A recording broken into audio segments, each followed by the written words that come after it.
여러분 안녕하십니까? 8월 첫날 사사건건입니다. 김민하 평론가와 주요 뉴스부터 정리해드리겠습니다. 안녕하세요. 안녕하세요. 네, 첫 번째 주제 뭔가요? 혼돈 속 국민의힘입니다. 네, 국민의힘 비대위 전환 논의 중이죠? 그렇습니다. 최고위원들이 잇따라 사퇴를 하고 비대위 체제로 전환해도 된다, 안 된다 이 논란이 많았는데 네. 오늘 이제 가닥을 좀 잡아야 될 텐데 여러 가지로 혼란스러운 모습입니다. 네, 3시부터 지금 의원총회 진행 중인데요? 그렇습니다.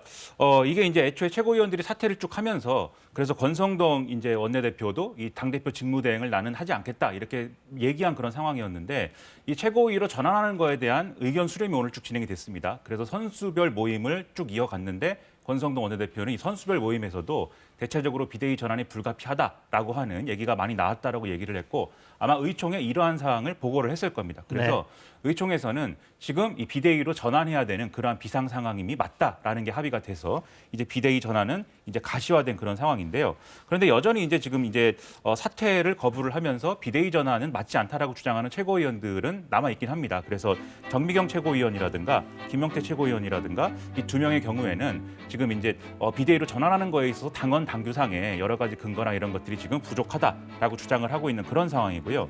그리고 비대위 전환을 하려면은 결국 전국위를 소집을 해서 이 비대위원 구성이나 이런 것들을 좀 이제 결정을 해야 되는데 전국의 소집이 가능한 것이냐에 대해서도 전국의 의장인 서병수 의원이 입장이 좀 다른 그런 상황이어서 앞으로 좀 복잡한 상황이 이루어지게 됩니다. 네, 자 조금 전에 속보가 지금 막 나오는 것 같네요. 국민의힘이 비대위 체제로 전환하기로 비대위 체제 전환 방침을 보고했고 의총에서 추인을 받았다 이런 소식이 지금 막 들어왔습니다. 오후 3시부터 진행된 국민의힘 의원총회에서 비대위로 전환하는 안건이 추인을 받았다 이런 소식이 들어왔네요. 자, 자세한 내용은 잠시 후에 여의도 코너에서 좀 더 다루겠습니다. 자, 두 번째 주제 살펴보죠. 규제 풀고 돈도 풀고입니다. 네, 자 반도체 관련 당정 협의 있었는데요. 그렇습니다. 오늘 정부와 국민의힘 간의 당정 협의가 진행이 됐는데요. 이 반도체 등 미래 첨단 산업 분야 발전 방안 어떻게 뒷받침할 것이냐 이런 논의를 중심으로 해서 여러 가지 얘기를 나눴다고 합니다. 네, 자 핵심적인 내용 정리하면 어떤 걸까요? 그러니까 이게 앞서서 정부는 5년간 한 340조 원 정도를 투자를 해서 10년간 15만 명 이상의 인력 육성 이것을 골자로 한 반도체 산업 경쟁력 강화 대책을 발표한 바 있지 않습니까? 네. 이제 국민의힘하고 이제 정부가 당정 협의를 한 거니까 여기서 주요 내용은 그러면 이러한 계획을 국회 차원의 입법을 통해서 어떻게 뒷받침할 것이냐 이게 좀 주되게 이제 논의가 된 것인데요. 기본적으로는 반도체 관련 학과 정원을 2027년까지 현재보다 한 5,700명 정도 더 늘리고 또 내년부터 반도체 특성화 대학을 선정을 해서 여기에 대한 재정 지원을 확대하자. 그리고 이러한 내용을 담은 이 특별법을 발의를 해서 입법적으로 뒷받침을 하자. 이런 내용들이 논의가 된 것으로 알려져 있습니다. 네, 자 반도체 관련 대학 정원을 수도권에 늘릴 것인가 이것도 좀 논란이었는데 관련한 내용도 구체적으로 나오진 않았죠 아직? 그렇습니다. 지금 말씀하신 대로 이제 수도권에서 이제 그 정원을 늘리게 될 경우에는 지역 균형 발전이라든지 이런 것에 있어서는 여러모로 이제 걸림돌이 될 수 있는데 역으로 얘기해서 그런데 수도권에 있는 대학에서 이제 정원을 늘리지 않으면 실효가 있겠는가, 실효성이 네. 있겠는가 이런 의무도 제기가 되던 상황이어서 윤석열 대통령은 이 부분에 대해서 이제 이 방안을 강구해야 된다라고 이제 관련 회의에서 좀 교육부 차관에게 이제 요구도 하고 그런 상황이었거든요. 근데 관련된 논의는 국회에서 좀 더 이제 좀 진행이 될 것으로 보입니다. 네.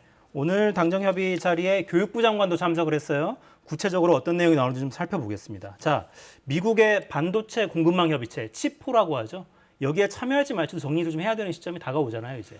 그렇습니다. 미국 정부가 이달 말까지 칩4 동맹 회의를 열자 이렇게 제안한 상태이기 때문에 이달 말까지. 여기에, 그렇죠. 뭐라고 답할 것이냐 중요한데 이 칩4 동맹이라는 거는 한국, 일본, 대만, 미국 이렇게 이 반도체와 관련된 공급망과 관련돼서 이 공급망을 이제 서로 잘 구축을 해서 일종의 가치 동맹에 기반한 그러한 방식으로 공급망을 재편하자 이런 제안을 논의하자라는 건데요. 근데 우리 입장에서 보면은 이 가치 동맹이라고 하는 것이 결국은 중국에 대한 어떤 여러 가지 이제 미국의 세계 전략과 연관이 돼 있는 것이기 때문에 중국의 반발이라든가 이런 것들을 좀 의식할 수밖에 없는 것이죠. 실제로 삼성전자나 이런 기업 입장에서는 중국 시장 반도체에 있어서도 중국 수출이나 이런 것들이 중요한 부분이고 거의 이제 뭐 지금 수출 물량의 절반에 달하는 그런 이 비중을 가지고 있다라는 평가도 있기 때문에 좀 여러 가지로 조심스러운 접근이 필요한데 또 미국의 요구를 무시할 수는 없는 것이니까 좀 현명한 판단이 필요한 상황입니다. 네.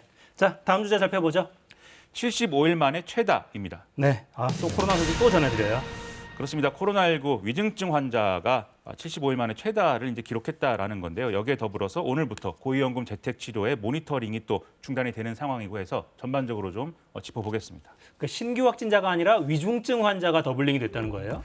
그렇습니다. 신규 확진자는 이제 44,689명으로 증가하고 있는 상황은 맞는데 증가세 자체는 좀 둔화됐다라고 볼 수가 있겠는데요. 대신에 위중증 환자가 빠르게 증가하고 있다라는 겁니다. 287명이었는데 지난 5월 18일 이후 75일 만에 가장 많은 숫자고요. 1주 전과 비교를 하면 거의 2배 정도, 2주 전과 비교하면 3.5배 정도가 지금 늘어난 그런 수치입니다. 네. 보통 위중증 환자 숫자는 신규 확진자가 늘어난 2주에서 3주 이후에 따라서 이제 올라가는 추세로 나타날 것이다라고 예상을 했기 때문에 이런 부분은 이제 예상된 그런 상황이다라고 볼 수가 있겠는데요.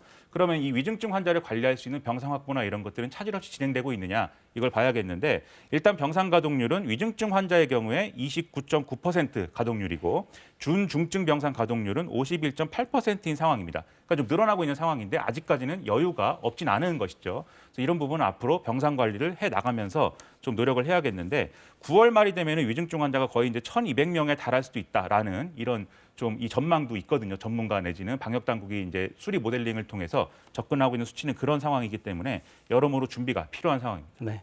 자, 병상은 아직 여유가 좀 있어 보이는데.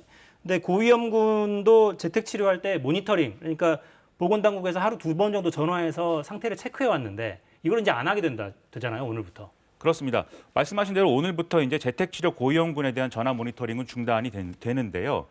이것은 지금 대면 진료 인프라가 이전에 비해서 확충이 많이 됐고 또 먹는 치료제 처방 대상도 확대가 됐기 때문에 지금 확진자 관리를 전화 상담으로 하는 게 아니라 이 원스톱 진료기관 등을 통해서 대면 진료를 하는 방식으로 바꿔도 된다라고 방역 당국이 일단은 판단을 했기 때문입니다. 그런데 이런 상황이 있다고 해도 좀 우려가 되는 부분이 있는 것이 고령층의 경우에는 이 재택 치료 과정에 어떤 돌발적인 상황에 놓일지 모르는 거 아니겠습니까? 이제 그런 상황에서 만약에 돌발적인 어떤 상황이 있는데 대면 진료를 할 수 있는 수단 방법 이런 것들을 스스로 강구할 수 있을 것이냐 이건 여러모로 걱정스러울 수 있는 그런 대목인데요.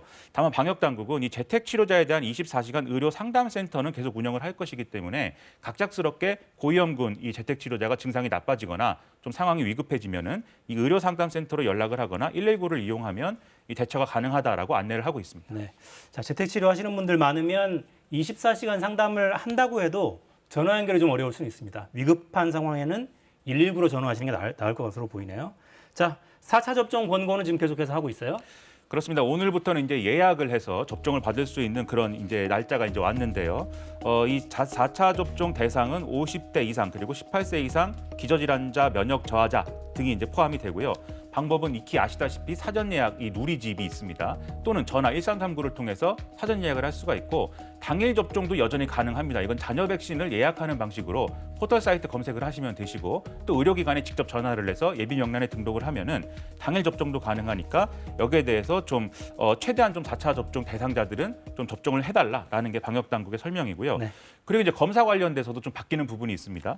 내일부터 이 확진자와 접촉한 무증상자의 경우에도 검사비는 무료로 하고 진찰료를 5,000원만 내면 된다. 이렇게 좀 바뀌게 되는데 그동안은 무증상자가 이 신속항원 검사 전문가용 이 받을 때에도 이 무증상의 경우에는 한 3만 원에서 5만 원 정도 이 검사 비용을 냈어야 되는데 이런 부분들을 정부가 지원을 하니까 좀 검사를 기피하지 말고 많이 받아달라라는 취지다라는 겁니다. 네. 숨은 감염자를 줄이자 이런 방법인 것 같네요. 자, 마지막 주제 살펴보죠.